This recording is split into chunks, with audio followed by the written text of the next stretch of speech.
All right, you are host again.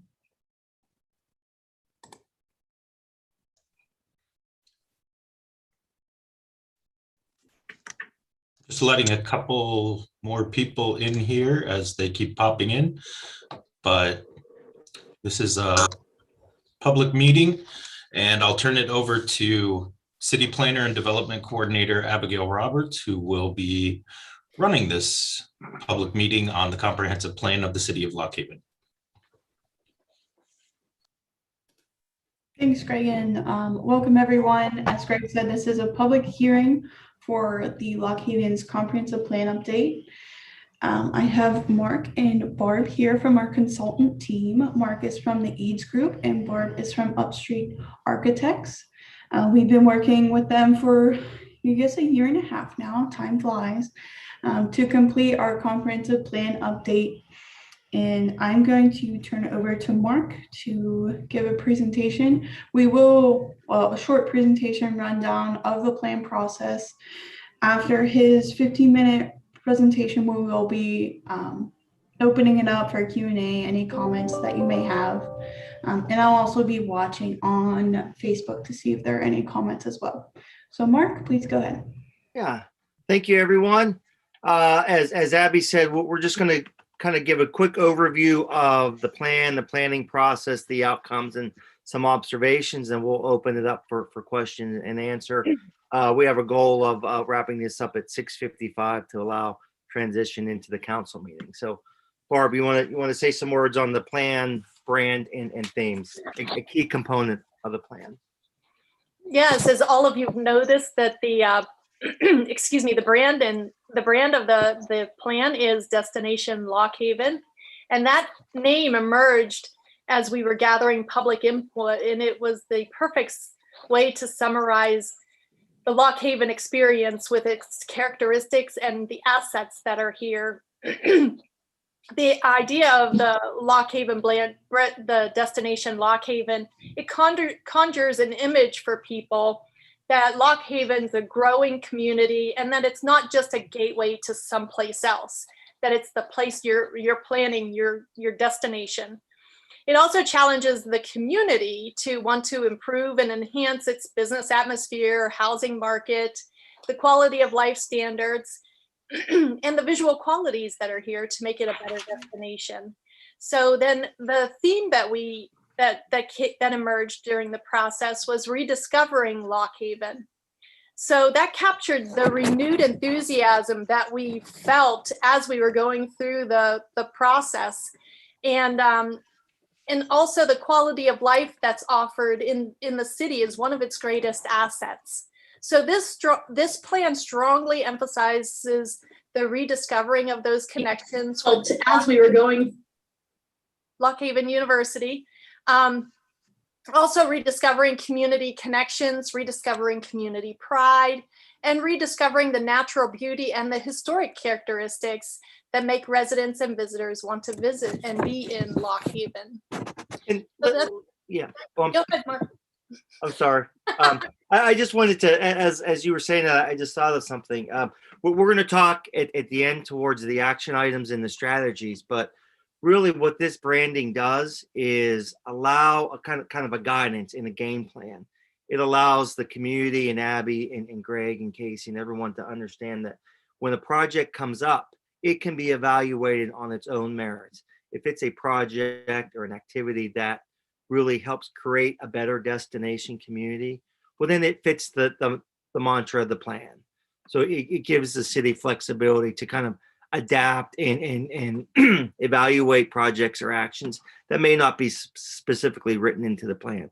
As long as it takes us towards that conclusion, then it's the kind of project that the city wants to entertain. I think we also want to discuss the plan overview and the organization as the layout. Many people on this call or this meeting saw the draft plan, and it was a little bit lengthy and a little bit wordy. So we went back to the drawing board and listened to what you said and what Abby said and Greg and Casey, and said, hey, let's is there a better way to present this plan? So it's just not one big plan. So what we decided on is really to separate the publishing of the plan into 2 volumes. Volume 1 essentially is the plan, the main heart of the plan. It's concise and to the point. It's graphically and visually oriented. Casey did a tremendous job with the design style guide. So it's a great looking plan as well as a very focused and concise plan. Volume 2 is where a lot of the more detailed information on the community engagement aspects, the word for word summary of each meeting is in the volume 2, along with many of the other conditions information. So you can kind of look at volume 2 at your leisure. You can hit volume 1 for what the plan is all about. And volume 1 is really organized and laid out in a pretty, I would say, unique and interesting manner. We talk about where we are, community setting, major assets and opportunities. What do we want readers and what do we want residents to know is the heart of the community. Then we go right into what we want. This is where the community engagement, all the input that we receive online, the summary, the surveys, the engagement meetings. What really do residents, stakeholders, county, local stakeholders, as well as business owners, what do they want to see completed for the future of Lock Haven? And when I say stakeholders, I'm talking about Downtown Lock Haven Inc. I'm talking about county stakeholders, service providers, everyone that has a stake in improving the community are considered stakeholders. Then we talk about what we will do. 5 action strategies were developed, real world categories, and that's important. So when residents are reading this, they can understand, oh, this action is related to housing. This action is related to improving the business atmosphere. So 5 action strategies: housing, business, service providers, recreation, and sustainable community. So real to the point and understandable and relatable kind of overall action strategies. The plan also discusses how we will do it. It's very important. A plan without implementation is just words on the page. If you don't know what your next steps are or why or how you're doing it, you're not going to be successful. So how we will do it, implementation, what are specific actions, goals, and achievable outcomes that we want to see in Lock Haven. The action strategies and the actions really reflect, what the city is capable and responsible for completing. So it was, Greg can comment on this, and Abby as well. The city is not really responsible for doing everything. There's other organizations, there's things outside of the city limits that's really not proper for the city to take on, or it's responsible for completing. So the action items are written in a way that really tie back actions with what the city itself can and should be doing. And it also reflects how the city completes projects. So it establishes a framework where projects can be evaluated and projects can be understood in the context of the entire planning process. We also include future action items. It's important to have some checks as we go here.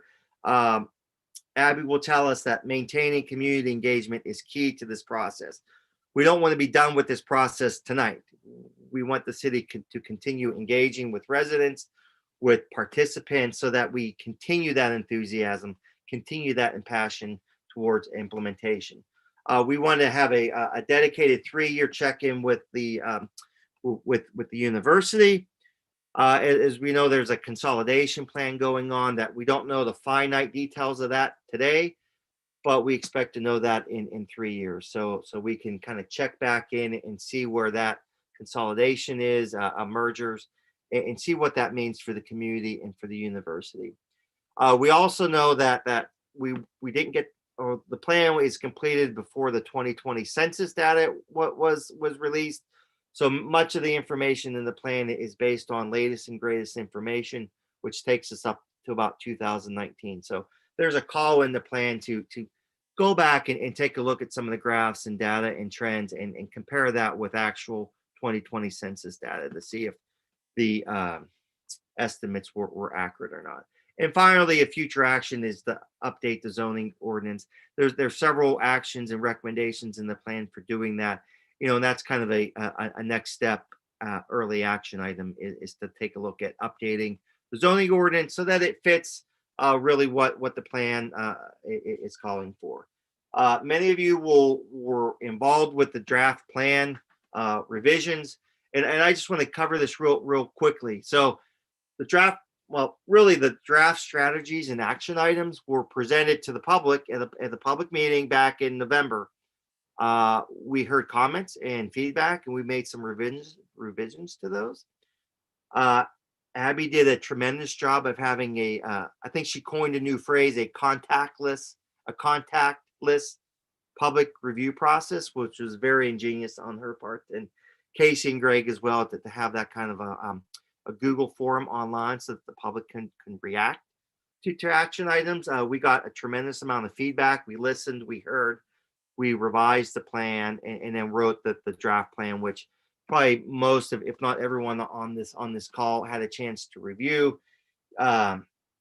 We received, I'll smile and say, a significant amount of comments, right comments and smart comments, and really things that needed change. And those were, some editorial comments. You misspelled something.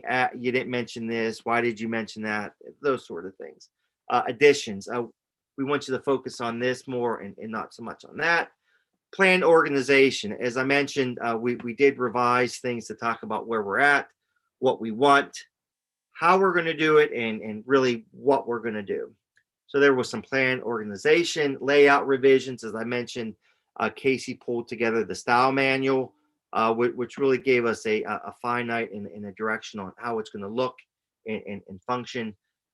We then went back and prepared a revised draft plan, volume 1 and volume 2. That revised draft plan was reviewed and approved by Greg, Casey, and Abby. It was posted on the city website for review. It was also presented to the Planning Commission last week or 2 weeks ago, which formally recommended adoption of the plan to City Council. And finally, we're here tonight for the public hearing, and then at 7 o'clock, the adoption by council.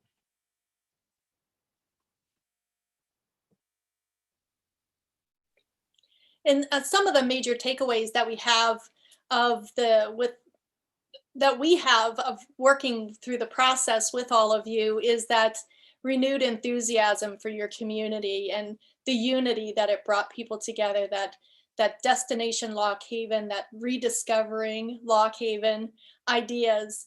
And there was also this collective feeling of we're all in this together that emerged through the process. There was strong involvement and support in the community from the school district and the commissioners to the local people, business owners, housing people. And then ultimately, the best part is the effective team that you have for successfully implementing the plan. You have Greg and Casey and Abby, who are just a really great team together, who have the support of the Planning Commission. You have council who are all working together at this time. And then we also have all of those local and county stakeholders who were involved through the process and who are plugged in and really pretty jazzed about the plan. And also the organization and the distinct layout, the streamlining that is done in this last edition of it, with the really meat in the first volume and then more of the discussion part of it in the second volume. And so this sets it apart from other community plans that you have, and also makes it really a workable and implementable document. We're really excited to be part of it. Thank you so much for having us and letting us be part of this process with you. Often plans get the reputation of being boring and monotonous, get to the point. But the way that the graphics were put together, it's an exciting plan to read. You can understand what we're saying in a quick and direct manner. And just let me cover one other thing. When we talked about the support from the school district and on the commissioner's level, that's rare. I don't think I've been involved with any other planning process where we've had representative from the school district involved, and also from the county.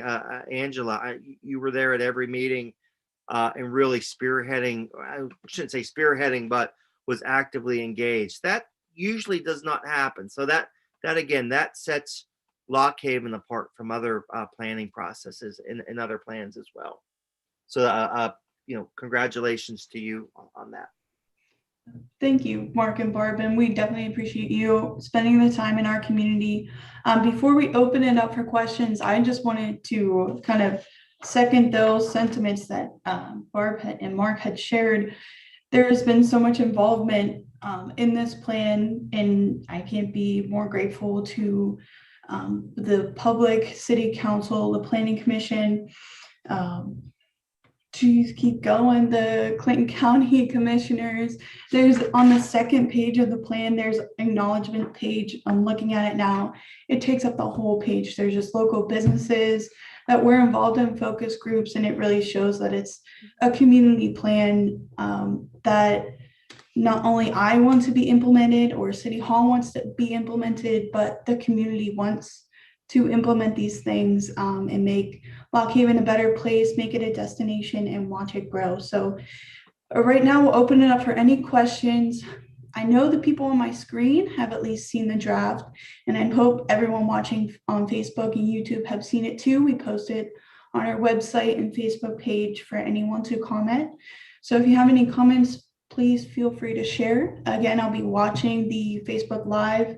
If anyone's watching and wants to comment, I'll bring that comment to light. So.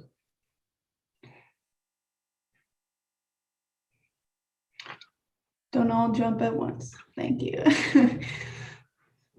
Abby, Go ahead, Jan.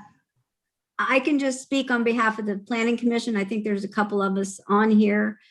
We were happy to participate in the review. Some of us participated in the public engagement meetings, and we appreciated the opportunity to look at the draft. We were really surprised at the improvement from the draft to the final product, and we really like its presentation and the way it's laid out and the color and visualization through the graphics. So it was happily that the Planning Commission sent our recommendation to council for adoption of the plan. And us too. I know, Abby and I had some discussions, and Barb, you're like, I know it's a lot, but they were right. When we worked through it, it was a good relationship to work through them. So we were happy to make those revisions. Angela, I know you.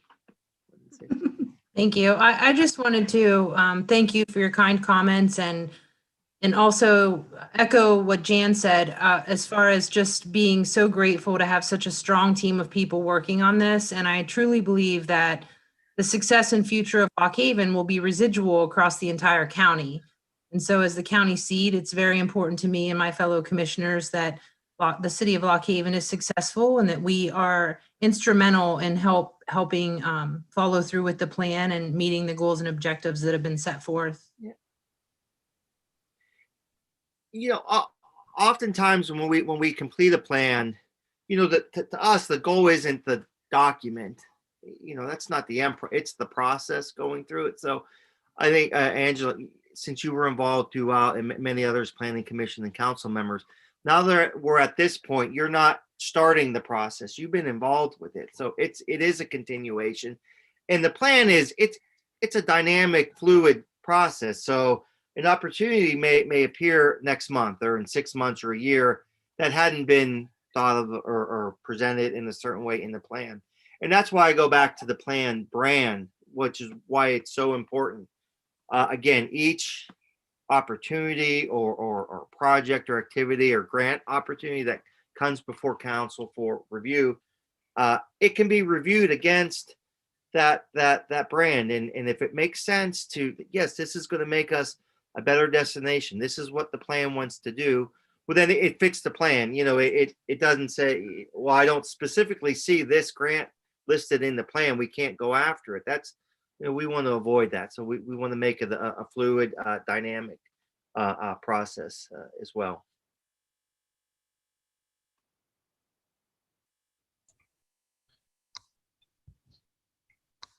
will say early on in the process, we were talking about what groups did we want to ensure we had engagement with as the city itself, which is about 25% of the population of the county, but also a place that a lot of people come to work that are not necessarily residents, but they spend 8 hours a day in this community. And what do we do to attract those individuals to make choices before and after work for the benefit of the city and its residents? And that drew us obviously to an interconnectivity with the county and its administration and leadership, and also with the school district, both of whom are large employers in the community. And so seeing everyone gladly participate was really heartening, because we knew that whether you were a resident or not, it took into consideration the thoughts and ideas of individuals who may not call this community home, but may refer to Lock Haven as their downtown, or may refer to Lock Haven as the place that they work. And so we want to make sure that we're meeting the needs of as many people as possible to continue the sustainability of the community. On the topic of the goals are not just put on a shelf, beginning with the May 3rd regular meeting of City Council, every item brought before City Council for its consideration must show how it supports one of the 5 strategy areas, 18 goals, and 60 action items.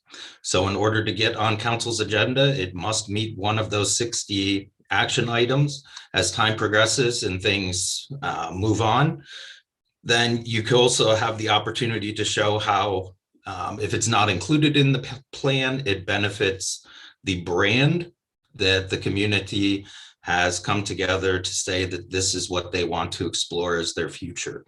And so we plan on taking it very seriously, and we'll work constantly to set tangible performance measures to measure each of the 60 action items to see how well we're meeting our goals over time. Some of those are relatively easy to meet. It's just do this and check that box, but some take long-term planning and development. And so we'll incrementally be able to measure how we're helping our community together meet these goals that they value. You often hear the term, moving in that direction. So when you look at the goals and action items, it doesn't have to be a finite process. Like if we don't do specifically, then somehow we didn't implement the plan. You're moving towards that goal. It may take a little bit longer than you initially anticipated, but you're moving in that direction. And that's what implementation is really all about. Just a quick observation, a couple more on our part. We mentioned the school district involved, or the representative, the county commissioner representation, but also the I'm gonna say types of people that were involved. We saw a lot of a younger demographic involved, and everyone on this call is included in that younger demographic. So everyone smile. But you saw a younger group of people involved. It wasn't just the typical older seniors dictating what's going to happen for the resident younger people in the community. That was heartening to see that connection took place. So that was good for us to see. And also COVID. We haven't mentioned COVID here tonight, and it was a balance that Barb and I went through about. In 10 years from now, what impact is COVID gonna have? We had some themes and some thoughts, but we didn't want to just specifically make it all about a COVID plan. So you had to balance that. But a lot of our public participation that we thought we were going to do had to get shifted and changed, and we adapted. We feel doing more online things like this, having surveys and interactive comment mappings and public town hall meetings and stakeholders meeting online actually opened the process up to more people. The live streaming allowed more residents to be involved who wouldn't normally come to a public meeting. So in that aspect, it was a great silver lining, if you can use the word great with that, a good silver lining. We were also able to complete the public outreach that we wanted to do. I know during that weekend, I actually spent my family and I spent the weekend in Lock Haven, so we did a little behind the scenes investigation and met some good friends there, great friends, and we plan on coming back again this summer. The kids want to know when they can swim in the river again, so and stop in. It is what it is, and get some more things like that. So, well, we're coming back this summer or fall again for sure. So, we just want to leave you with what happens from this point forward. So we do have to just write a brief section in the plan to cover this public hearing, just so that it's on the record. We'll go to the council meeting. That it's adopted at the council meeting, and then we'll provide Abby with hard copies and a lot of digital copies. We encourage that distribution of the plan. But after this is done, we're not gone. Barb and I are still here. Abby can call us, email us, text us. We're still participating. We're not going to not answer your calls just because we're done with the plan. We told her we're available for. I mean, she's the grant writer. She's going to handle all that, but if there's just a review, hey, can you take a look at this? What do you think? What we're available for that? Or, how do you think we interpreted this in the plan, or what can we say from the plan to help in this grant application? We're available for that, and whatever really whatever else that Abby and Greg and Casey and the city need from us, we're willing and able to support you. So we hope to continue that relationship after this plan is done, and that's important. So we just wanted to express that. We have there you go. Yeah, I do have a question. I just wanted to just make sure I'm understanding something right. The volume 2 is based on what you covered in the meetings and stuff like that, right? Yeah, and most of that material was in the first draft plan that you reviewed. Right. We kind of shifted that. It's in the same land or portrait layout, same design style manual, same kind of a little bit more graphic oriented, but it's the same material. It's not new material that you haven't seen. It's just been pulled out. So if you wanted to go back, yep. No, I understood that. I was just trying to make a point, because when I looked at that, and the perception of our community is that we're an older community, but by your statistics that you showed on page 8 of the volume 1, we're actually a much younger community than what most people perceive. The ages of 9, I think it was 9 to 44 is our biggest demographic. Is that correct? Roughly? Yeah, that's, I don't have the exact number, but what you just described is true. It's 5 to 44. Yeah. It is interesting when you look at that. Perception or reality is a little bit different than perception. So okay.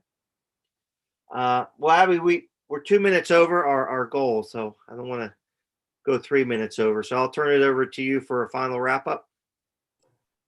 Yeah, thank you. We get finished in time for the council meeting and so forward. I'd just like to thank Mark and Barb again for all their hard work on the plan, and everyone on this call on Facebook and everyone else in the community who wasn't able to make it tonight for being involved in the plan. Following this meeting, the council will consider the adoption of the plan. I want to stress that if any of the comments here tonight should happen to make any changes to the plan, this adoption isn't an end all be all. We can still make some changes. If someone found a spelling mistake on that page, we will definitely make that change before distributing the final copy. But I welcome anyone to stay on for the council meeting and be involved. Or if not, have a good night, watch on Facebook. But thank you all for attending and being involved in the plan again. I really appreciate it, and the city appreciates it. I know on behalf of Barb and I, we say thank you as well. So. Thank you, everyone. Thank you, Barb and Mark. You're welcome.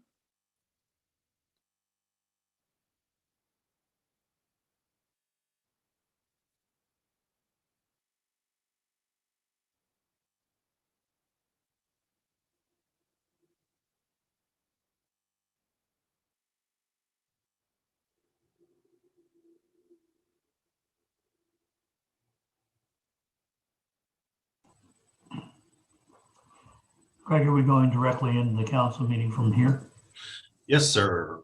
2 minutes. Yep. Just checking to be prepared.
Okay, it's 7 o'clock. We'll call the April 19th, 2021 council meeting to order. Please rise for a moment of silence, followed by the Pledge of Allegiance.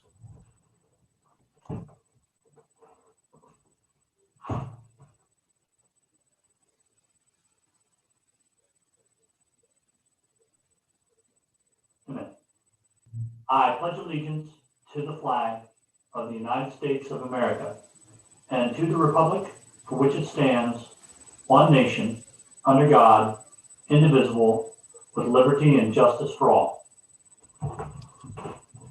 Roll call, please. Councilmember Byerly. Here. Councilmember Conklin. Here. Councilmember Missouri. Here. Councilmember Mincer. Here. Councilmember Morris. Yeah. Oh, there he is. Councilmember Stevenson. Here. Mayor Long. Here. Acceptance of correction of the minutes of the April 5th regular meeting.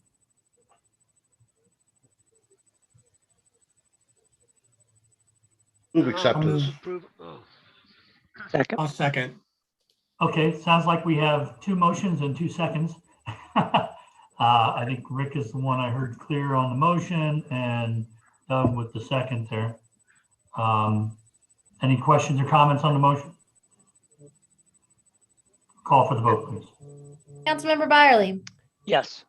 Councilmember Conklin. Yes. Councilmember Missouri. Yes. Councilmember Mincer. Yes. Councilmember Morris. Yes. Councilmember Stevenson. Yes. Mayor Long. Yes. Any public comments?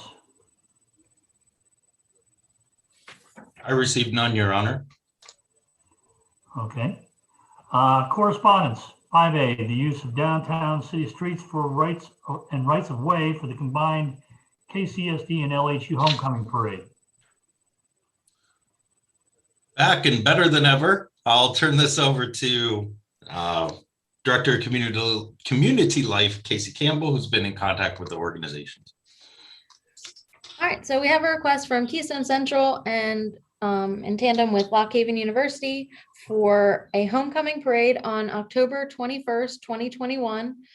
This would be a closure of Main Street and using Henderson Street to prep and get everyone ready. And it will end down by East Campus. This would start at 6 p.m. and end at 7:30. They will be using fire police. So there's asking for the closure of the streets. They did not provide a COVID plan. In speaking with them, holding the event will be dependent on how open everything is to the public. So they will be keeping in touch with me for that as well. Okay. What's the wish of council? Also move and excited to hear that we're back with that event again. It was wonderful the last time they did it. I second the motion. I have a motion to floor and a second. Any questions or comments on the motion? Answer? Casey, did they say, are they gonna and I guess this would also depend on what kind of restrictions we're under in the fall. Are they planning on doing a little event like they did the last time on Water Street, or is that not in the works yet? That I don't have an answer to. Any other questions or comments? I will comment on that. That is usually organized by a different kind of subcommittee of the university, and they make a separate request for that. But hopefully this year, if things work out, they'll be able to do that amphitheater production that they usually do. Any other questions or comments? Call for the vote, please.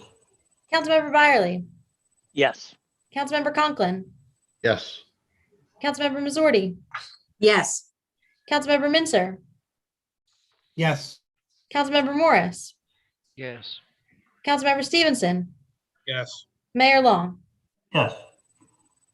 5A2, use of the city's East Main Street parking lot for an economic partnership timeout. Bree Valello from Downtown Lock Haven, which is the manager of Downtown Lock Haven, is here to speak about this request for the use of the Main Street parking lot. Hello, everybody and all of council. Yeah, so we have set a timeout date, and for those of you who may not be familiar what a timeout is, it's a business networking opportunity that the Clinton County Economic Partnership offers to their members to throw together and just have the community get together and network a little bit. So every year, Downtown Lock Haven Inc. partners with somebody, and this year we are requesting we are partnering with Chestnut Grove Recreation Authority, and the date of the timeout would be May 27th. From 5:30 to 7:30 is what time the timeout is going to be, but we're requesting that we can have the Main Street parking lot from 2 to 9 to be able to set up and make preparations. So I did submit the application along with the COVID safety plan to Casey on April 12th. And we would, just appreciate being approved. What's the wish of council? What's that, Joan? I asked council what their wishes were, if someone wanted to make the motion. I'll move passing of the request. Second. A motion floor and a second. Anyone have any other questions or comments? Well, I do have a question. Okay. I just plowed through 3 academic papers on the amount of space a person needs to maintain a 6-foot distance from everybody else. And the only thing on which those 3 papers agreed was that you cannot fit 100 people into a space of 12,500 square feet, which is what the parking lot is. And the mathematics gets more complicated when people are moving about in that space rather than just standing 6 feet from each other. And the objective of the timeout, I think, is to foster exactly that kind of movement and networking between people. And that concerns me. And so my question would be, is it absolutely vital that this take place on May the 27th rather than later in the year when our progress of vaccination and getting this virus under control may have improved? So Richard, and I cannot speak for the partnership, but Julie with the Clinton County Economic Partnership did wait until May to be able to, this would be their first network or timeout for the year. And they're doing so very carefully and requesting anybody from May through, December or up until they need to or can hold them inside. So I can't answer, I believe that she is doing everything that she can to abide by the COVID rules. And we, of course, are not going to, we'll do our best. Hopefully by then there will be many people vaccinated and we may be in a different state than we are right now. Last year, the downtown was to have the same time out, only it was either late January or February, and because, or maybe even March by then. And they only hold one time out a month, as you know. And we are the first this year, so this was the latest we can get it. The rest of the months for the year are booked. In fact, the city was to have one at the garage for an opening, and we never got to have it there. This is where downtown Lock Haven issues their county awards and their plaques and different things for people who have contributed to the community. And hopefully they'll, it's by invitation only. So if you're not you have to RSVP, and you have to, I think, belong to the partnership to attend. And that it can be regulated if we're worried about the numbers. But towards the end of May, hopefully another month from now, things will ease a little more. Richard, the numbers that you were, or the conditions that you were quoting, that was specific to outside? I'm sorry, Joel. I said the numbers that you were drawing from, the conditions, was that specific to outside gatherings? It's just the only major consideration outside, I think, would be 1, to be masked, and 2, to be 6 feet from anybody else. And the assumption was that you have to maintain 6 feet from any other participant in the event. Okay. I can speak if this event were to be held today, the East Main Street parking lot, not including the sidewalk along East Main Street, so from the small brick walls that there are to the back of the parking lot, is approximately 12,265 square feet. I know it's hard to say approximately and then something in an actual number, but the parking lot does not have an established occupancy. So by the state's guidelines, you would divide 12,265 by 67 square feet per person, and that would give you a maximum occupancy. Right now, today, under the state's guidance, you would take 50% of that maximum occupancy for an outside gathering, which means it would be, according to the state, permissible to have 92 people attend that event and still be compliant under the state's guidance. We don't know what that'll look like a month from now. It could look the same. It could look less than 50, who knows? But right now, that would be the current way to be compliant with the state's guidance, would be to have 92 people as a cap. We'd have to wait and see what guidance the state changes, if any, prior to that. And having it outside was a good idea, because the outside rules apply instead of inside. I think the timeouts after us or after downtown may be mostly inside, and that gives them another month and a reduction in regulations possibly, and how it all snowballs. So I think this is a good opportunity to get the partnership in downtown and then Chestnut Grove all together. Richard Morris, Councilman Morris, as odd as this may seem, I'm in agreement with you. I'm very concerned. I'm concerned about everything we have on the agenda for the next couple of months. Look, the numbers are rising, and I'm in spite of the vaccine. And we've also seen a incredible reluctance in this county for vaccinations, which to me just shows. Well, I'm not going to get into what it shows. Want me to cut you off? My concern is significant for a lot of what we have planned going forward already this year. Much as I want to promote us, I don't want to promote the exchange of virus. I hope that we are at least highly recommending, and I've not seen the COVID plan, but I'm hoping we at least are highly recommending the use of masks to the fullest extent possible at that event, because I'm seriously concerned. I'd like to know how anybody drinks a beverage, alcoholic or otherwise, wearing a mask, but certainly I would think we ought to insist on masks. Here's my concern. When the governor first shut the state down, the rolling average day rate of new infections was something like 1,500 a day.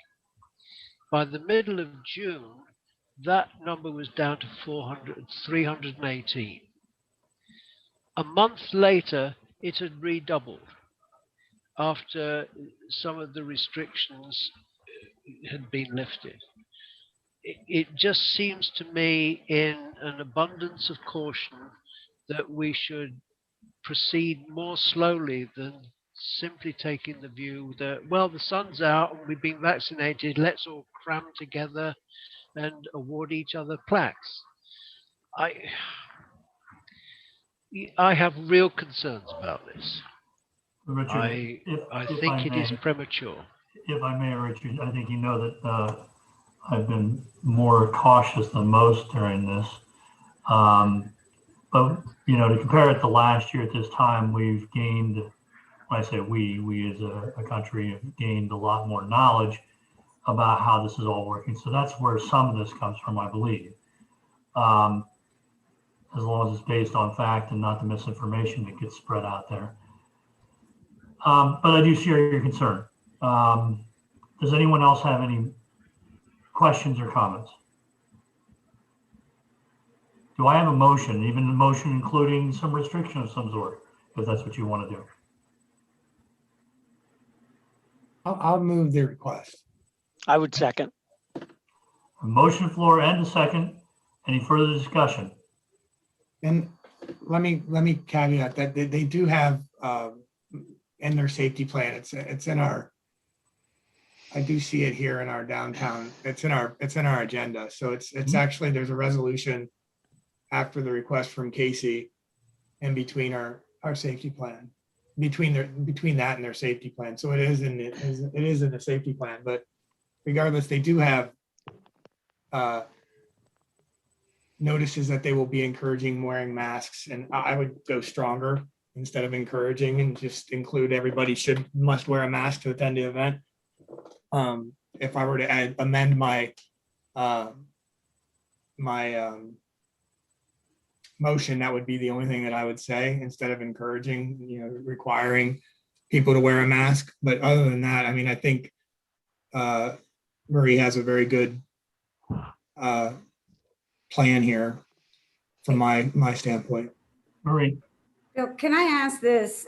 So if it's an outside venue, and I agree with encouraging and making it so that people can wear masks, but do the same rules apply as do in restaurants and sitting other places and eating, that when you're sitting down, can you remove your mask to eat? I would say that that'd probably be the case. I would think so. I mean, it doesn't make sense that it wouldn't be, specifically since you're outside. Right. I mean, there's a lot less. I know that, like, for my specific job, my job, all of our camps are going to be outside, and we're still requiring our people. We're requiring our people to wear masks to attend those events. So, and we do that at the university for all of our sporting events as well. So, for the people that do attend, and so I mean, I don't think it's. And you can wear a mask and, take it, pull it up, and I wear a mask and drink coffee all the time. So it's possible. But I think, I think it's I think you've dealt with a lot of things, and putting the signs up is important. And having somebody, it may be uncomfortable, but having somebody monitor that to make sure that people are wearing their masks while they're there. It's we're still in a pandemic. So it's a requirement. It's a mandate from the governor that we wear masks and socially distance. And I think with Greg's response to the numbers, it sounds like it's entirely possible to do it within the numbers that you're talking about here, at least close to the numbers that you're talking about here, and having that 6-foot distance, and then requiring people to wear a mask is another layer of benefit there. I think it. So that's really all I have to say there. And not to beat this to death, but Downtown Lock Haven and the Economic Partnership are two very visible organizations within the community. And what they do will be taken by that community as being acceptable practice. And therefore, I think if those two organizations insist on the wearing of masks at this event, then that is the responsible thing to do. We get enough advice from leaders of this community in the opposite direction that it would be nice to see somebody taking a responsible attitude. Okay, so before we move forward here, I want to make clear, Councilman Minster, you made the motion. You alluded to amending. I'll amend my motion. I'll amend my motion. I approve this event. I approve this proposal contingent on the safety plan requiring people to wear masks to attend unless they're seated. And at a basically table. the restaurant guidelines. Yeah, it's essentially the restaurant guidelines. Okay. Doug, you gave a second. Are you continuing your second with that amendment, or are you withdrawing? I would continue my second. I think we have beat this way too far to death. I would just, Marie's got a plan. The Economic Partnership has a plan. We should rely on their professionalism and know that they'll handle the event as it should be handled. It's a little bit of an overreach, but to move it forward, I will second. Okay. So on the motion floor in a second, no further comments. I think that we have beaten this pretty good, which is good. We flushed it out. Call for the vote, please.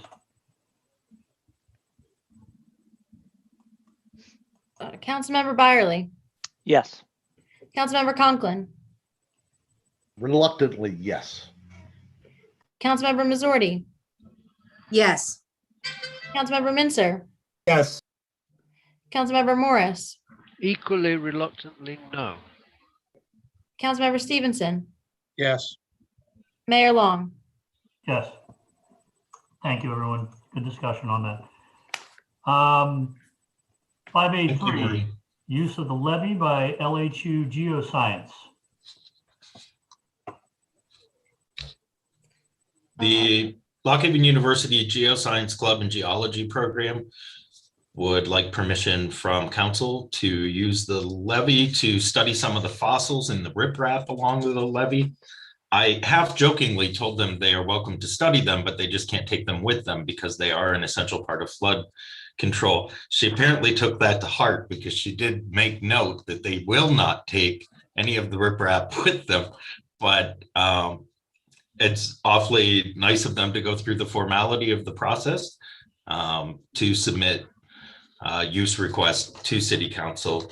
And after discussion with the Director of Community Life, we would recommend that Council permit that use. What's the wish of the council? So move. Second. I have a motion on the floor and a second. Is there any further discussion on this motion? Even though the manager was jokingly telling them that they could not take them, I agree with that. But I also think they should be able to not dig down. You don't remove a lot of stones to go down a level or two because it would affect the integrity of the levee. So they can peruse from the top, maybe turn something over, but I don't think they should go to any depth or take care of anything with the structural part of the. I'll give Greg a chance to reply, and then I think Rick wanted to say something. Go ahead, Greg. Yes, it's my understanding that everything they need is already visible on the surface of the riprap. So they don't need to do any excavating. Thank you. And yeah, and although this is probably an early stage education process for that class, I just would like to make sure that they're aware that that riprap did not necessarily come from the greater Lock Haven area. They are aware of that. That is from a foreign land, from our community. So. Any further discussion? Call for the vote. Councilmember Byerly, Yes. Councilmember Conklin, Yes. Councilmember Missouri, Yes. Councilmember Mincer, Yes. Councilmember Morris, Yes. Councilmember Stevenson, Yes. Mayor Long. Yes. 5B, the Economic Partnership Annual Picnic. If any members of council are interested in attending the annual picnic, please email me and I will make sure that reservation is put in for you. 5C, correspondence from Clinton County Historical Society. Mary Beth Hannah Long, corresponding secretary for the Historical Society, was kind enough to send a thank you letter from the Historical Society to City Council for its support of the Historical Society's initiatives this year. So I included that in Council's packet. Thank you. Is there any other correspondence? I had none, Your Honor. Unfinished business, 6A, consideration of resolution number 2021-12. This is the resolution to officially adopt the comprehensive plan of 2021 Destination Lock Haven. And City Planner and Development Coordinator Abby Roberts is here to speak on that a little bit. Sure, I'll just give a quick review. We did hold a public hearing before this council meeting at 6:30. Also, Mark and Barb are still here with us just to see the final adoption of the plan. Mark and Barb have been working with us for about 1.5 years on this comprehensive plan, and we have been doing thorough community engagement. Just for example, we've had 5 public meetings in various forms, city staff and department meeting, 4 focus group sessions, 3 online interactions, including a survey, a comment map, and goals and objectives review, and 1 in-person interaction when we were able to get on Main Street and talk to people while social distancing. And obviously throughout the process, comments and suggestions were taken from each outreach event, and I was always available for anyone to send comments.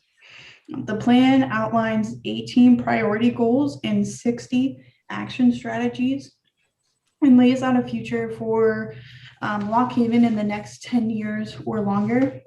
I'd like to comment on the title of the plan. It is something different than any other comprehensive plan sitting on my shelf. Rather than being Lock Haven Comprehensive Plan Update 2021, it is titled Destination Lock Haven, and that came out of many of the public meetings, and also in the survey we allowed the public to comment on what a nice title would be. And although we had a couple that just said, just keep it Lock Haven Comprehensive Plan Update 2021, we went with Destination Lock Haven because it really envisioned the ideals of the community and wanting us to be a destination for anyone to come and not just a stop between State College or Williamsport. So with that, I present the 2021 Comprehensive Plan Update Destination Lock Haven as recommended for adoption by the City of Lock Haven Planning Commission. Thank you, Evan. What's the wish of council? Move adoption of the plan, and take this moment to thank Abby for all she's done. Look, she hit the ground running when she came to the city, and we have kept her running ever since then. So Abby, this would have been a whole new experience for you as well, I'm sure. So thank you so much for your hard work and all the team that came together for this job. I second the motion and agree with Councilmember Conklin. What a great job. What a great plan, Abby. Job well done. I have a motion on the floor and a second. Do any other comments or? Yeah, I would also comment that we should now encourage Abigail to stop running and make Lock Haven her destination. And just one quick observation that unless I missed it, nowhere in the plan did it say that Lock Haven was the county seat of Clinton County.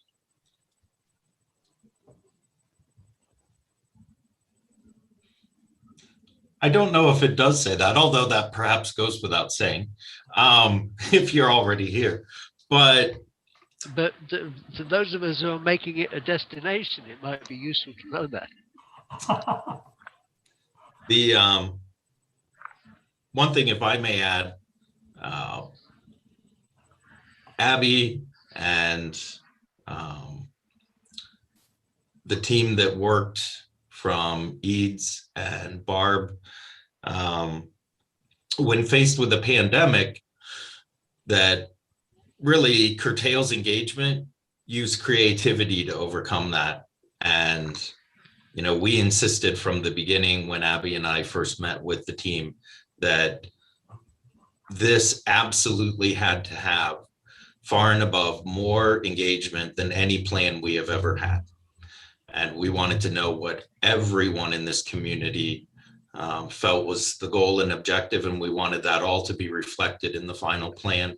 Then we would settle for nothing less. And when faced with a pandemic, they were able to find creative and new ways to get that public input and feedback, literally standing during the ped balls 6 to 8 feet apart with masks on, stopping people 12 feet away and saying, hey, do you have a second? Can you tell me about what you think is a good goal for this community?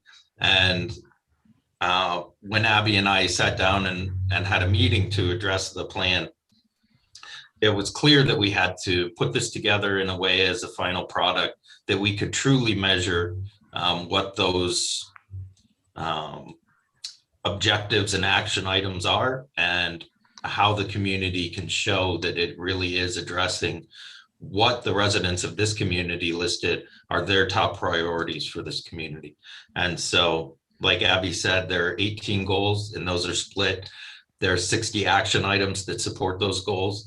And as I said during the public meeting, beginning the May 3rd council meeting, every item that comes on the agenda of city council will have to show how it supports one of those 60 action items, or it will have to show how it supports the brand of Destination Lock Haven if the action item specifically isn't listed.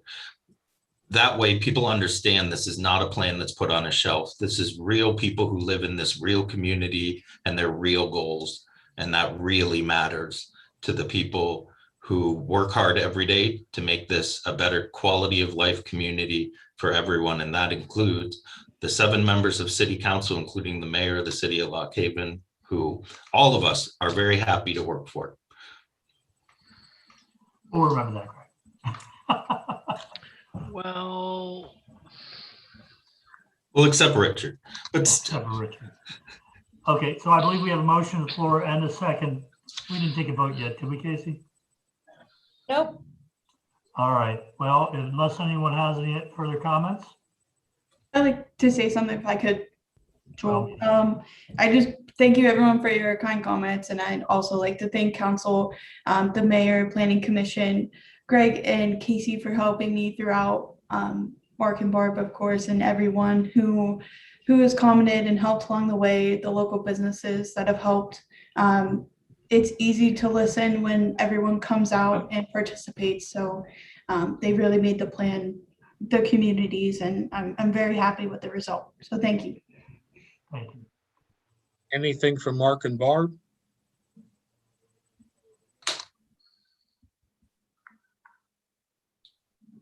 This has been a tremendous experience. From the very first meeting, the synergy that was in the room and the time was just ripe for the comprehensive plan. Abby being somebody new, but being somebody without preconceived notions, who was open to every comment, and everybody was just ready to rally around her and the community. And it just was the perfect time. And I'm really happy to be part of that. Yeah, it's an exciting end product. COVID was interesting, and we learned some lessons. There were many silver linings, no doubt about it, that aided in development of the plan. I'll say that all day long. It opened the planning process to new people in new ways, for sure. And yeah, it was an exciting process to work through, and we're quite pleased as well. We thank you. Okay. With that, I think we'll call for the vote. Councilmember Byerly. Yes. Councilmember Conklin. Yes. Councilmember Missouri. Yes. Councilmember Mincer. Yes. Councilmember Morris. yes. Councilmember Stevenson. Yes. Mayor Long. Yes. Thank you, everyone. 6B, consideration of the award of the contract for sludge hauling. Since Mr. Stopper is off, I guess that's something Greg is going to handle, right? That's right. So the Lowest responsible bidder was $6.25 per ton, which is JJ Peters. And so we would recommend to City Council that JJ Peters once again be awarded the contract for sludge hauling from the wastewater treatment plant. What's the wish of council? I'll move the award. Second. Motion on the floor and a second, and I don't think this is something that requires a lot of discussion. Hopefully not. Anyone? Call for the vote. Councilmember Byerly, Yes. Councilmember Conklin, Yes. Councilmember Missouri, Yes. Councilmember Mincer, Yes. Councilmember Morris, Yes. Councilmember Stevenson, Yes. Mayor Long. Yes. 6C, consideration of resolution number 2021-13. This is the annual request to the Clinton County Commissioners for their share under the agreement for lighting along 220 and Palmac Boulevard. Excuse me. Approximately 50% of the lights are within the city and 50% of the lights are within Castanea Township. The Commonwealth of Pennsylvania pays 50% of the expenses of those lights. The city pays 25 and the county pays 25. The county chooses to expend those funds from their liquid fuels allotment that they receive every year. And so county requires MS 339, which is a fun word, for the city to pass a resolution requesting this year $4,000, representing the 25% share of the lighting on Spurgey and Palmac Boulevard. What's the wish of council? I move the resolution for MS 339 for Spurgey. You just wanted to do it so you could say that. I'll second. Okay. Is Yes. Spurgey some kind of cleaning product? It's No, Spurgey is literally the exit ramps off of Palmac Boulevard is what that's called. It's the spur, S-P-U-R, Oh, and Spur-G. it's the I've letter got it. G in the series. But that's how you know that you really work for the city, if you understand what an MS 339 for Spur-G is. Because then you know the language that we speak internally. So. Oh, there we go. or you worked for PennDOT, or you worked for PennDOT. You audit Yeah. liquid fuels, or Right. okay. Any other questions, comments on the motion? Call for the vote, please. Councilmember Byerly, Yes. Councilmember Conklin, Yes. Councilmember Missouri, Yes. Councilmember Mincer, Yes. Councilmember Morris, Yes. Councilmember Stevenson, Yes. Mayor Long. Yes. 6D, consideration of the award of the 2021 Summer Concert Series sound contract to GP Audio. Let the Director of Community Life, who helps facilitate that committee, address that. All right, Summer Concert Series Committee has chosen GP Audio as their sound engineer for the Summer Concert Series. They came in at a cost of $620, totaling $3,720. We do have a history of working with GP Audio the past several years, so they are very familiar with our venue and as well as the new Main Street venue. Do I have a motion? So moved. Second. Motion on the floor and a second. Any further discussion, questions, comments? Call for the vote. Councilmember Byerly, Yes. Councilmember Conklin, Yes.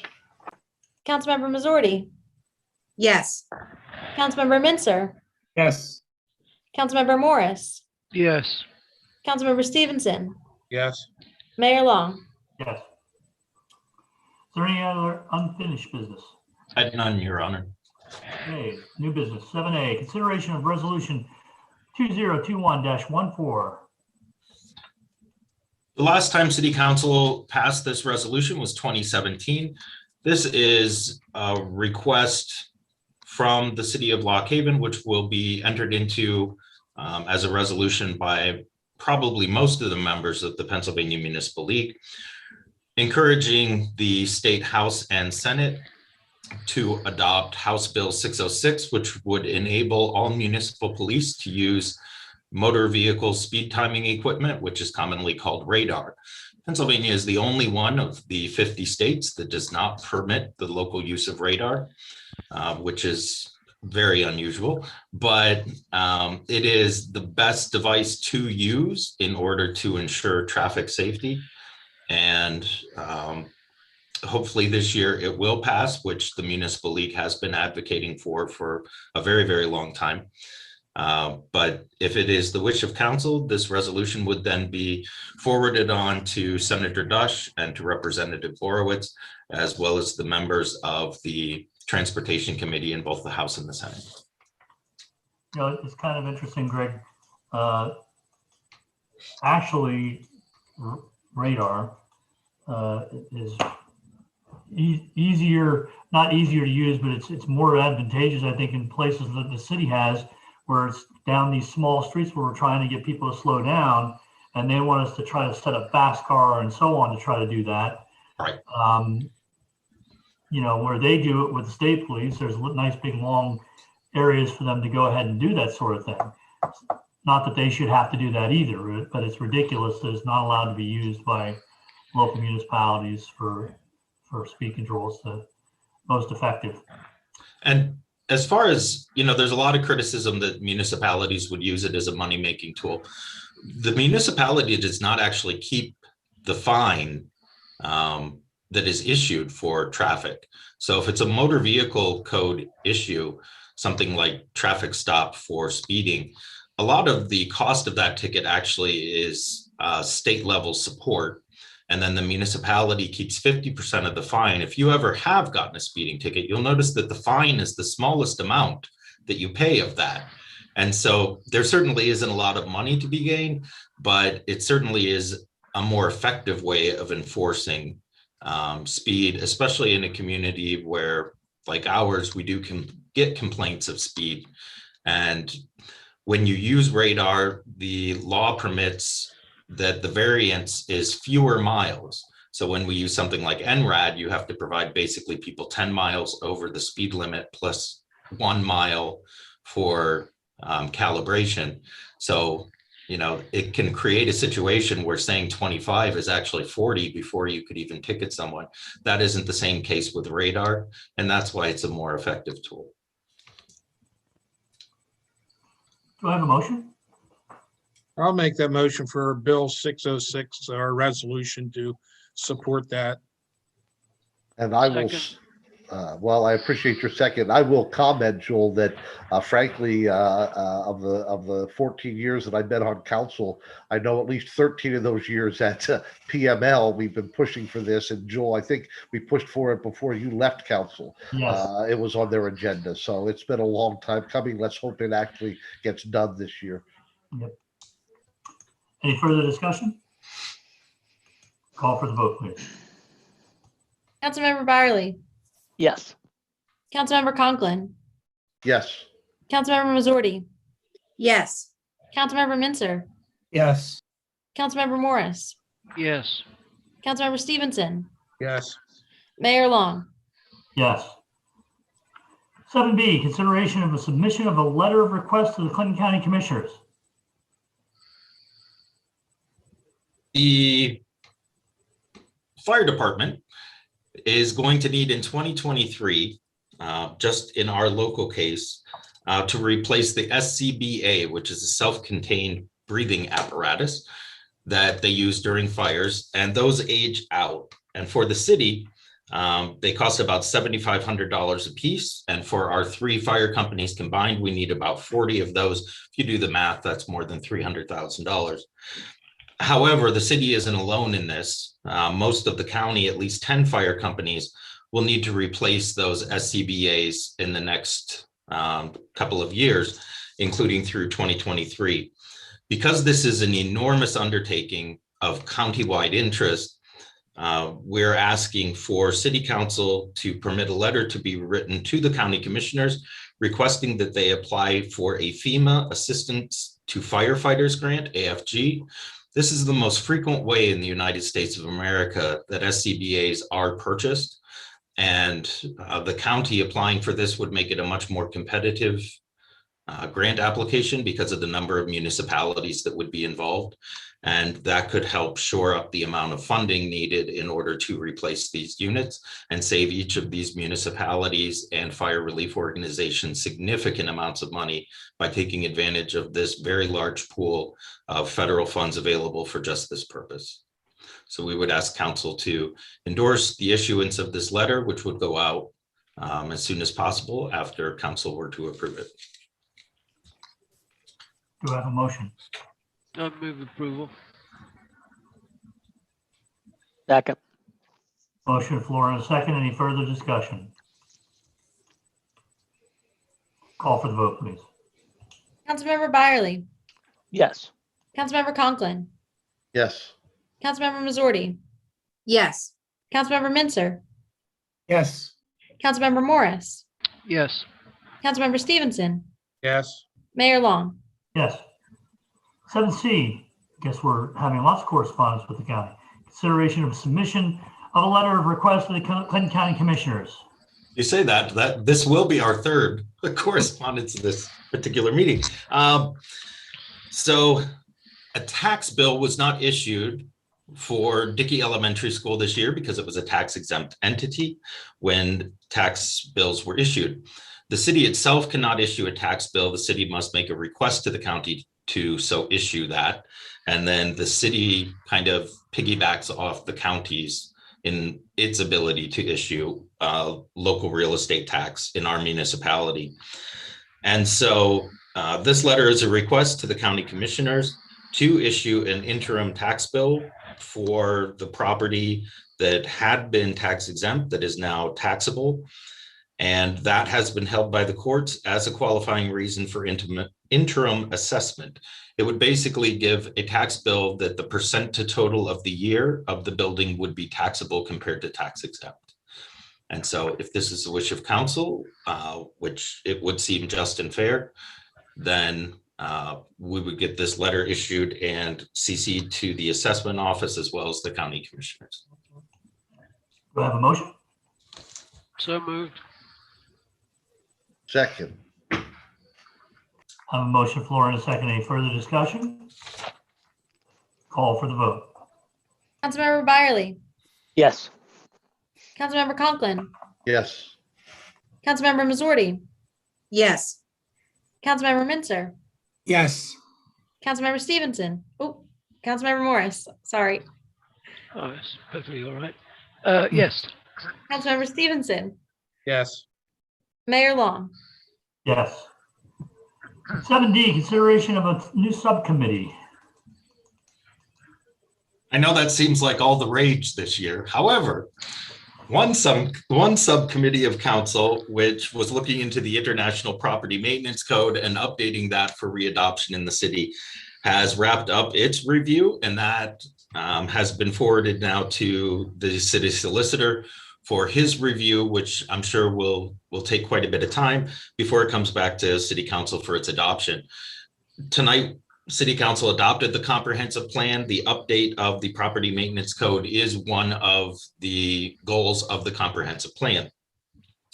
So that provides basically the stick for properties in the community to make investments to eliminate blight and dilapidation. The Commonwealth of Pennsylvania in 2020 passed a law that enables a carrot to be offered, which is over the course of 10 years, a scaled incentivized tax reduction program for those who make investment in blighted and dilapidated properties. However, that does have to be adopted at a local level by a municipality through ordinance in order to go into effect. But the first step of that would be to set up a subcommittee of council to work with the city planner and the code enforcement officer to help devise what would be appropriate districts within the community where that tax incentive program would apply. Now, that could be particular blocks, it could be citywide, but these individuals would work together with the city planner and code enforcement officer to help identify, along with public input, where would potentially be areas that could benefit from this kind of incentive and investment, so that could come before council. I am requesting that two particular individuals who are on council, who I know are willing to serve, be appointed to those roles, because this is a relatively specialized task. One is Rick Conklin, for his many years that he has been working with the Historic Advisory Committee. What's important about that is it is actually guided by what's called a zoning overlay. And that's no easy task to navigate, because it's not actually a zoning ordinance. It's an ordinance that applies to everything within a particular area, regardless of its zoning. So he is used to dealing with that nuance, which is likely how this would appear in the city as well. And the other would be Richard Morris, because if anyone has any interest in assessment, it has to be Richard Morris. So I think between the two of them, they would bring a lot to the table for this task to help Abby and Casey refine public comments and make sure that if an appropriate district does exist, that it has been thoroughly vetted as part of this process.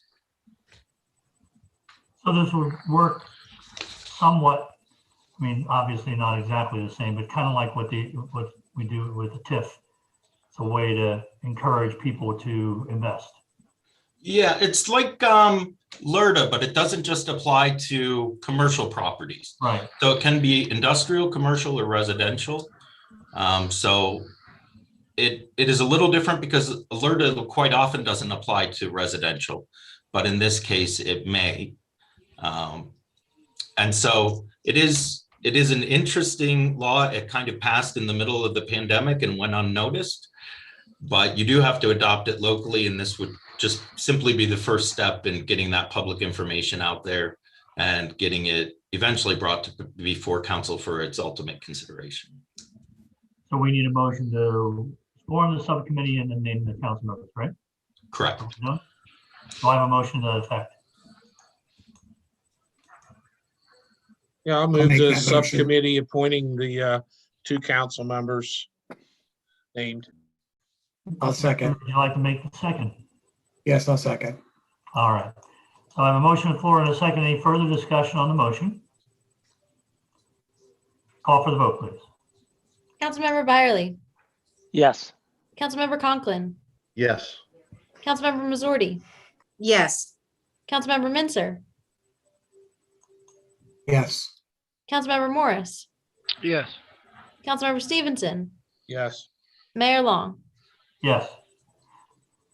7E, consideration of the filing of an injunction in the Court of Common Pleas.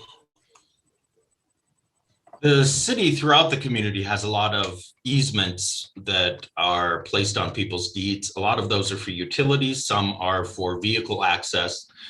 In one particular case, at the end of Wren Alley, which runs parallel with Woods / Peach, Wren Alley then goes into a formerly unopened alley that the city maintains an easement for. When a property owner denies the city access to its legal easement, the recourse that the city has is to file with the Court of Common Pleas, so that if the individual does not permit access after the court rules that it is required to do so, they are found to be in contempt of court. So an adjoining property owner to that easement has denied the city access to that, so that we can adequately plow Wren Alley, which is used by, I believe, 5 property owners in order to gain access to their driveways or garages.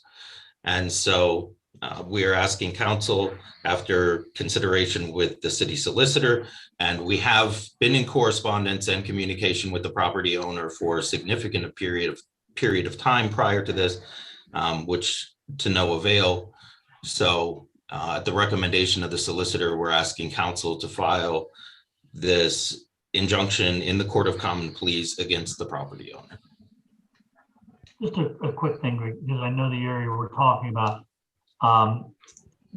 If you go on Google Maps, not that that's an official thing, it shows that whole area as being Wren Alley. Is that the case, or only the paved area is Wren Alley, or? Wren Alley is the paved area. That goes into what we're talking about is something that then runs perpendicular. Right.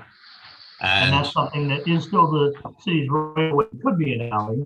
And apparently private property owners have kind of stoned it as a driveway for private drive, but it's still a it- right of way. it is a city right of way, and it is a utility right of way as well as a vehicle right of way for the city. And so because of that property owner's blockage of the end of that, we're unable to pull through there when plowing, which creates a more dangerous condition for city crews. And obviously private property as well. Sure.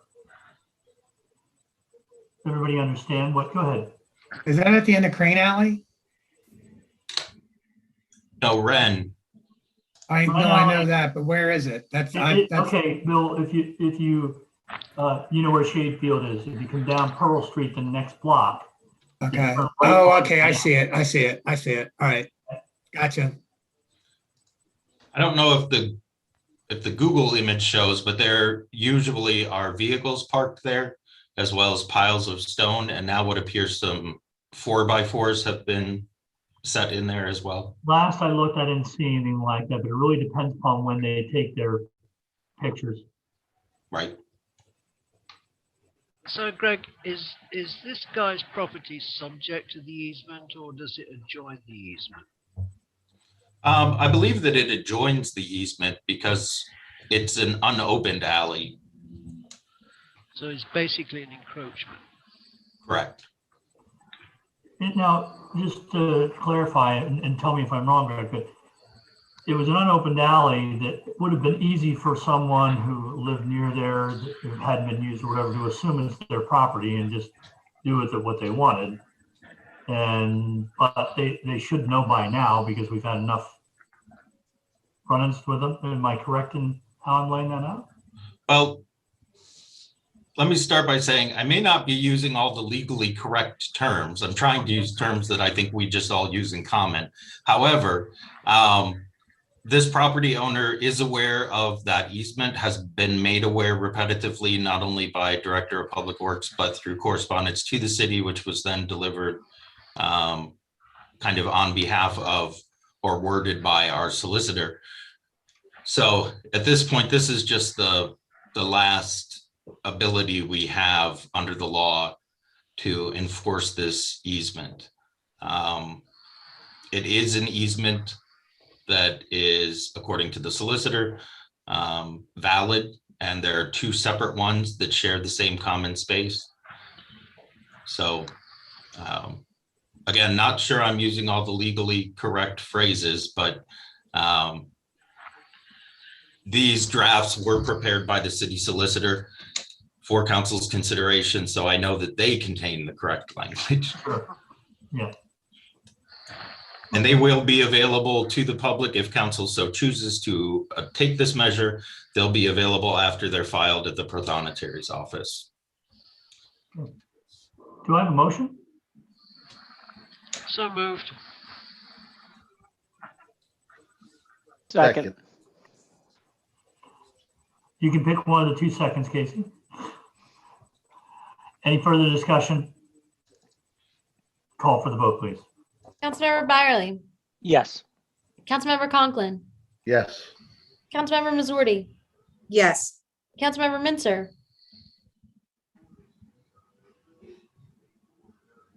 Councilmember Mincer, your mic is off. Oh, I thought I unmuted it. Yes, sorry.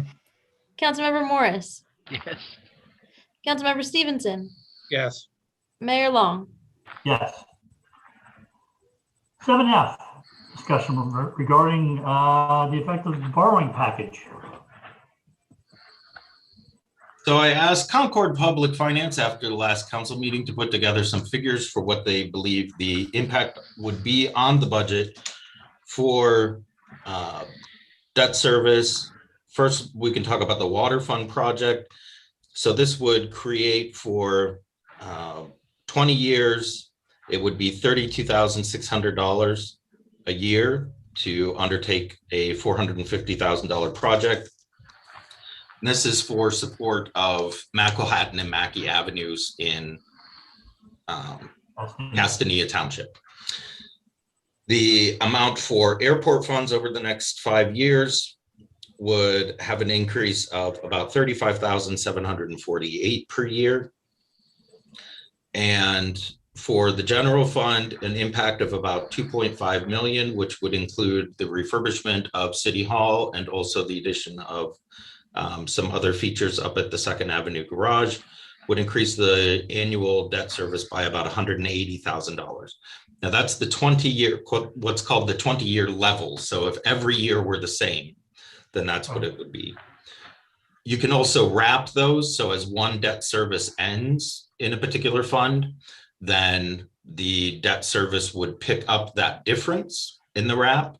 And so over time, you would see a more consistent payment of debt service, just who it's being paid to would change. So sometimes we do the wrap, sometimes we do the level. It just depends on what's more advantageous at the time of borrowing when looking back on the past.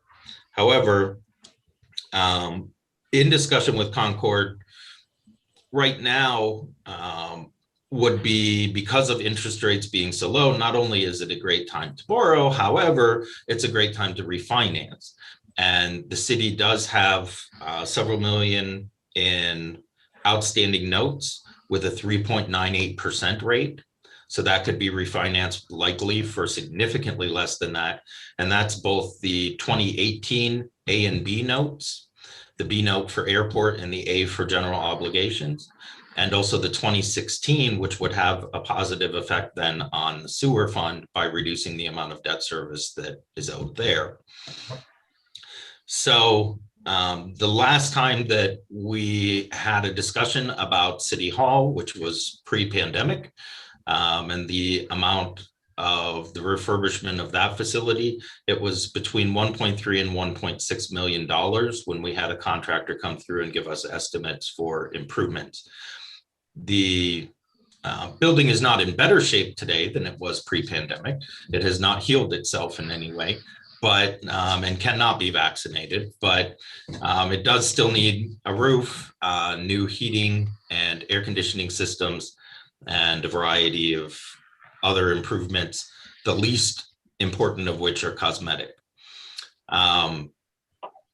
When we were pre-pandemic, we had talked to council about putting out an RFP for architectural design services for council to be able to consider selecting an architect that would oversee that, but also as part of that, put together in essence 2 packages. One, what they believe would be a cost per square foot as their estimate to refurbish City Hall, and the other would be a cost per square foot if we were to build a new City Hall. And so that would give council the opportunity to look at those 2 and make a determination as to which way it wanted to proceed.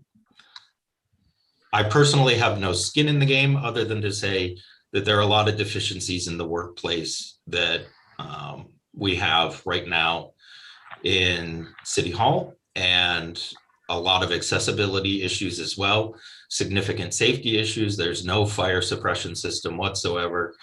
We have the only copies of documents dating back not only decades, but really more than 100 years that are in a wooden building where there's only one fire extinguisher on the floor. So, you know, it's not suitable to the kind of long-term document storage that we need for the perpetuity of the community, as well as the safety of the employees that work there. I don't think that's a surprise to anybody. I'm just saying that for maybe the public's benefit who is watching at home. But anyway, back to the RFP, that would still be the intention that was approved by council to be solicited for. So that would be the next step if council was interested in pursuing some of these funding projects through debt service.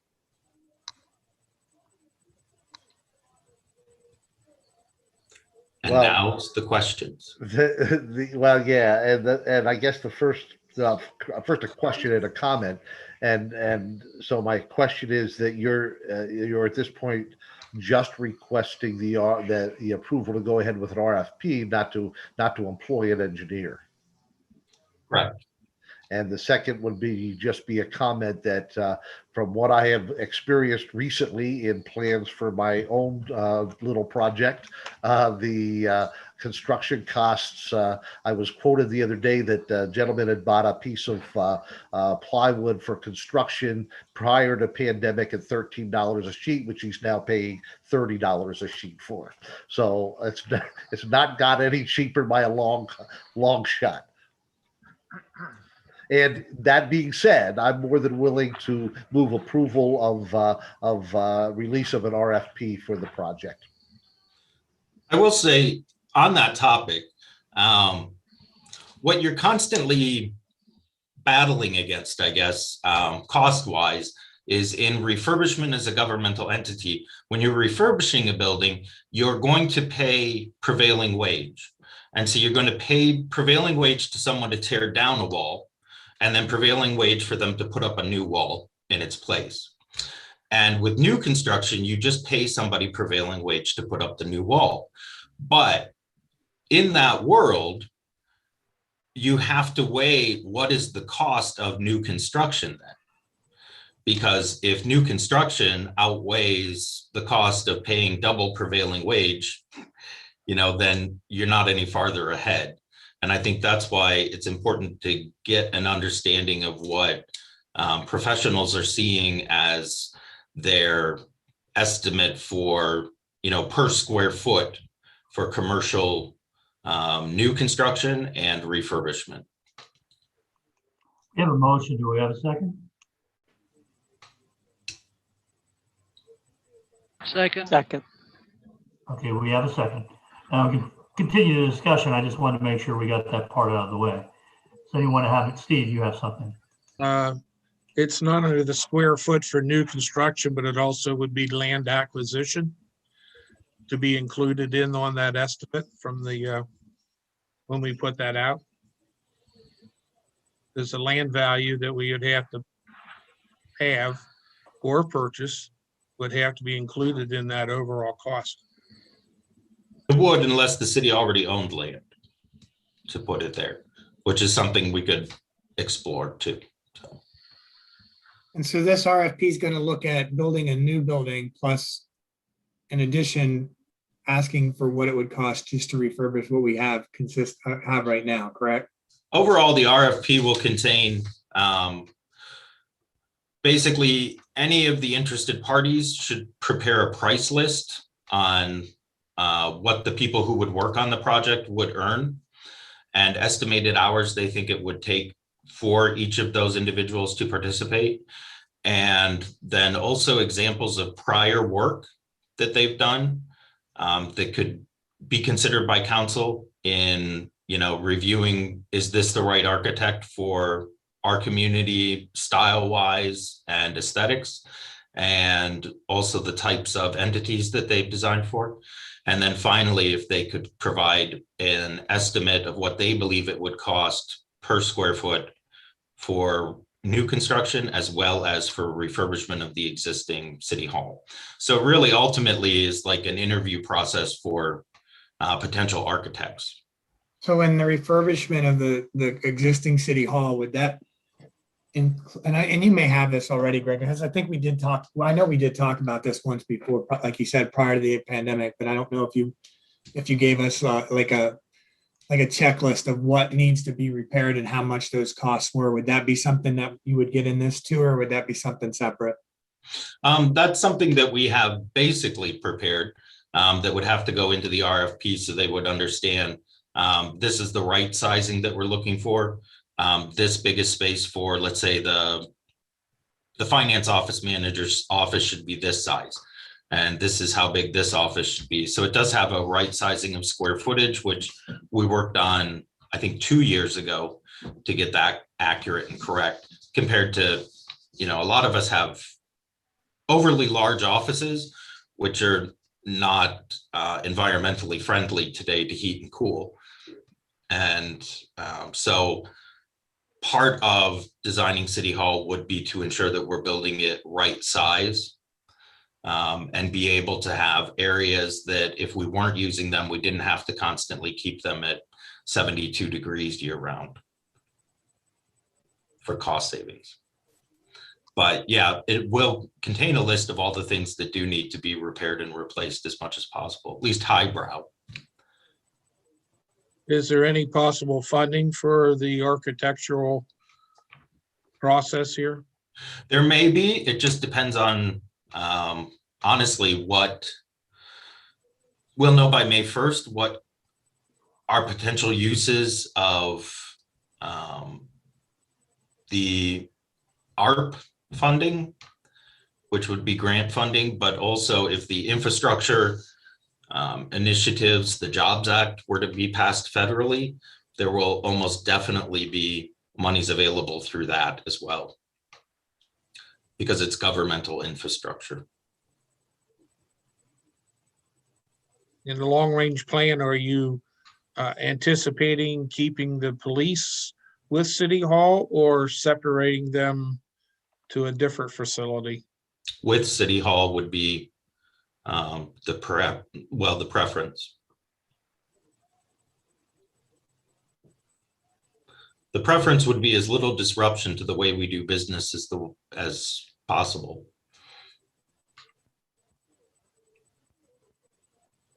Any further discussion? I'm sure this is something that's going to be a continuing discussion as we go through the process. Okay, let's call for the vote then. Councilmember Byerly. Yes. Councilmember Conklin. Yes. Councilmember Missouri. Yes. Councilmember Mincer. Yes. Councilmember Morris. Yes. Councilmember Stevenson. Yes. Mayor Long. Yes. Any other new business, Greg? I didn't have any. I see that it's 8:10, it's now 8:11, which means it's usually 11 minutes longer than my goal for a council meeting, but I'm going to blame that on the fact that everybody had to tell Abby and Casey how great they are. And they're also brilliantly led, Greg. Let it. Oh, no. Go on. I insist. Are we done discussing the financial structure options? No, that'll come back to council for, ultimately council will consider that if the borrowing packages move forward. Would the 20-year level, can the budget sustain that 62,000 extra a year for 20 years compared to the reduced wrap thing? If you take the straight level at 62,000, but you wrap it, it's going to cost us an additional 298,000. So that's almost a no-brainer there for as long as we can afford the level payments instead of the wrap payments. In the general fund, traditionally we've wrapped, which you're right, does cost more money in the end. But part of that is to try to keep that level. However, I can build a budget that includes that. It's hard to believe that this is April and I start on the budget in June, but I can build a budget that would include that. Usually in water, water has enough revenue to sustain the expenditure that you can do a straight inclusion of the level, and that's okay. The same is relatively true with the airport in that, ultimately the airport doesn't have revenue to cover expenditures. So you don't want to overly indebt the airport. And so whatever is the least expensive way to go would probably be the most advantageous. So it is possible that level could be a way to go for all three of these. And you're right, more often than not, that does lead to lower overall cost over the entire 20-year term.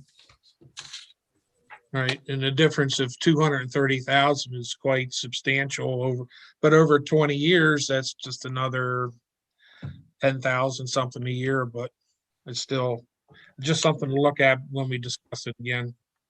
It's still street globes. Which, by the way, I didn't mention, but it has been a concern that many people have raised that Grove and Vesper Streets globes have yellowed.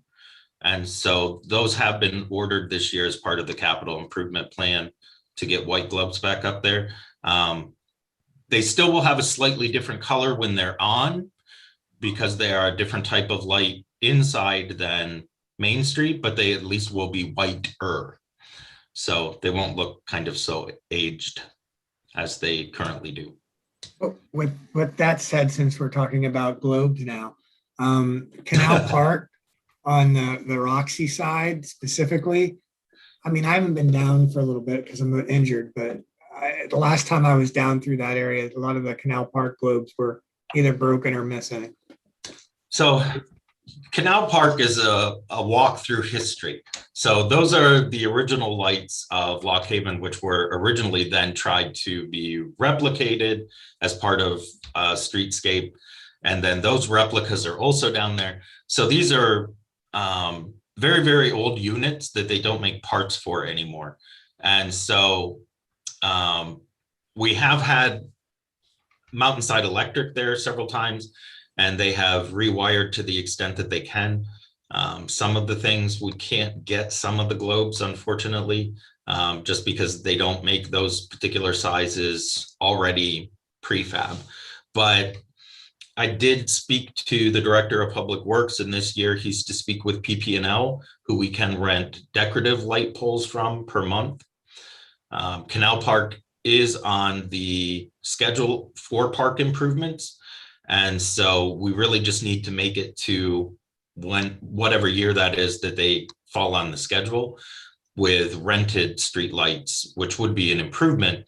We could then remove the ones that are there. We would not discard or destroy them because they are of kind of historic interest to people in town, but they may be something we could pay to have rewired in a way that they could potentially be usable by someone. And perhaps that someone could be the Historical Society or the library or somewhere like that. Or the new City Hall. Or the new City Hall. And anything else, any further matters, other matters outside of this? I had none, Your Honor. Anyone have anything to bring before council? Well, I want to assure the city manager that the short east-west section of White Alley is not being obscured by any materials, just so you're aware of that. I am sure that is true. On the topic, you know, I did think that if there aren't plans to immediately